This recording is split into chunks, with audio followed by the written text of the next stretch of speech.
Direct News TV. May 28, 2023. It's not a fair law. Iranian refugee from North York facing deportation fears persecution.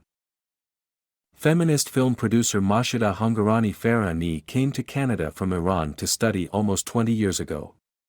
Shortly thereafter, she applied for and was granted refugee status due to the deteriorating political situation in her homeland and the fears she had of being persecuted for having opposed the regime.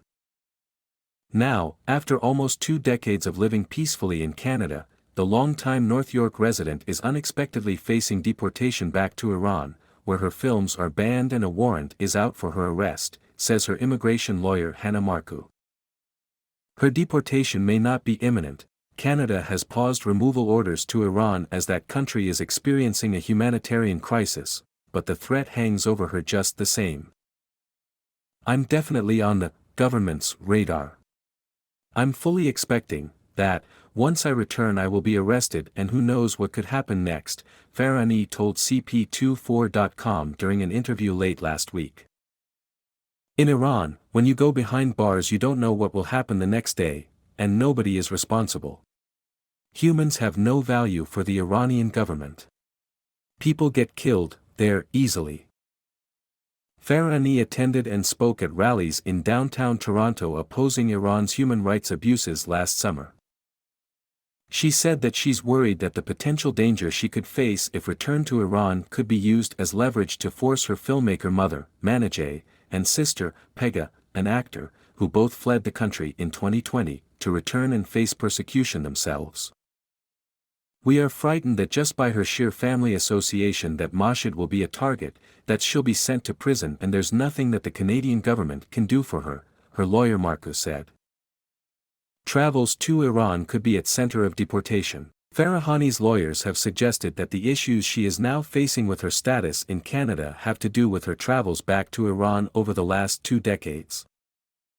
Recognized as a refugee in 2005 and granted permanent residency here 3 years later, Farahani has visited her homeland several times since coming to Canada. She returned to work on films that criticized the Iranian regime.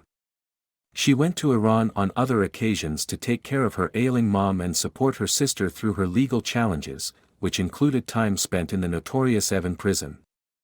Another time, she went back after her family's property and their filmmaking equipment were allegedly seized by the Iranian government, Marku said. "There was always a reason why I returned to Iran and I never had any intention to live there," said Farahani, who said it is her dream to become a Canadian citizen. "There's no opportunity for any people there. Nobody can live there. Everyone wants to leave." According to Canada's Law of Cessation, which is part of the Immigration and Refugee Protection Act, refugees who are permanent residents who return to their country of origin can have all of their statuses revoked if the Immigration and Refugee Board, IRB, deems that their actions demonstrate that they are no longer afraid of their country of origin and are seeking protection from the country that persecuted them. An investigation could be warranted if a refugee with permanent resident status applies for a passport from their country of origin and travels there, Marku noted. CP24.com contacted Immigration, Refugees and Citizenship Canada for comment on Farahani's situation and was told that they do not comment on specific cases due to privacy laws. Spokesperson Michelle Carbett did, however, provide a general statement related to the cessation of refugee and permanent resident statuses for those who return to their country of origin. Carbett said that while Canada offers refugee protection to individuals with a well-founded fear of persecution or who would be in danger if they had to go back to their country of nationality, or, if stateless, the country where they used to live, anyone who obtains protected person status in this country can lose their refugee status and, if applicable, their permanent residency, if their voluntary return to their country of alleged persecution amounts to re-availment or re-establishment in that country, against which they made their claim for refugee protection. She also noted that a person's refugee and/or permanent resident statuses can be vacated if they obtain them by directly or indirectly misrepresenting or withholding material facts relating to a relevant matter. Carbett said that protected persons in Canada can apply for a refugee travel document if they want to travel outside of the country, but it does not apply for travel to where they experienced alleged persecution. Before 2012, permanent residents who are refugees who traveled back to their country of origin could face the loss of their refugee status. However, they were still able to remain permanent residents in Canada. The federal Conservatives instituted several amendments to the immigration and refugee system in 2012, which resulted in the potential loss of all immigration statuses for refugees with permanent residency who travel to their country of origin. Farah Ani, who last visited Iran in 2019 and had her passport confiscated for more than a year by the Iranian government, told CP24.com that said she did not know that the law had changed, adding she would not have gone back there after 2012 if she knew that she'd face such consequences. She also said that she was never advised by Border Patrol that her post-2012 travels to Iran violated Canada's updated immigration laws. Farah Ani now faces a one-year bar from making any kind of application to stay in the country. "It's not a fair law," said Farah Ani. Farah Ani was first notified by Canadian Border Services Agency that they had requested a hearing before the Immigration and Refugee Board to remove her statuses back in 2019. She also learned at that time that Border Services had been quietly monitoring her trips to Iran for more than a decade and had launched an investigation. In March, board member Janet Walker ruled that Farah Ani's travels to Iran demonstrate that she did not have an ongoing fear of persecution in Iran, and that she was entrusting the defense of her interests to the Iranian authorities, according to lawyers' notes of the hearing reviewed by CP24. Walker also called Farah Ani's trips entirely unnecessary and non-urgent, adding the harsh treatment she faced from Iranian authorities demonstrates why the respondent should not have returned to Iran, rather than supporting her decision to return. "I'm essentially stuck in Canada. I can't work, access services, or healthcare like any other permanent resident.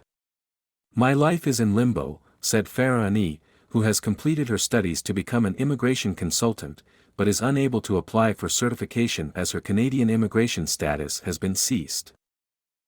"Mashid is someone who frankly is a credit to Canada," Marcus said, adding despite her client's fears of being harmed or jailed she traveled back home to support her family and advocate for women's rights. "Aren't those values that we as a country uphold? There are compelling reasons sometimes to return to a place where you're in danger. At this time, there is no right of appeal for an immigration status cessation. The only recourse for those facing the revocation of their refugee/permanent resident status is to apply for a federal judicial review where a federal court judge will look at the IRB's decision and determine if it was reasonable and/or correct in law. If that is deemed to not be the case, the decision will be set aside and another hearing will be scheduled." Farah Ani's immigration lawyers, Damie Lee and Marco, have initiated a judicial review process for their client. They say that the IRB should have taken into consideration her lack of knowledge of the cessation law and the subjective intent she had in returning to Iran. The Department of Justice has yet to submit its written arguments in response to their application. In the meantime, Farah Ani has opted to go public with her story because she hopes it will help change Canada's immigration law. "I know I'm not alone in my experience," she said. "Lots of people from Iran came here to be safe, and Canada is letting them down." A charter challenge is currently underway before a federal court to look at if it is constitutional to remove permanent resident status from people in Farah Ani's situation. Essentially, the charter challenge is examining if Canada's immigration laws create two classes of permanent residents: those who come here through economic programs or family sponsorship and face no consequences if they return to their country of origin, and those who obtained permanent residency following a refugee claim and face the potential loss of their status if they travel to their country of origin. My name is Kingsley. Please like, share, subscribe and hit that notification bell so you can be the first to be notified whenever we post. You won't regret it.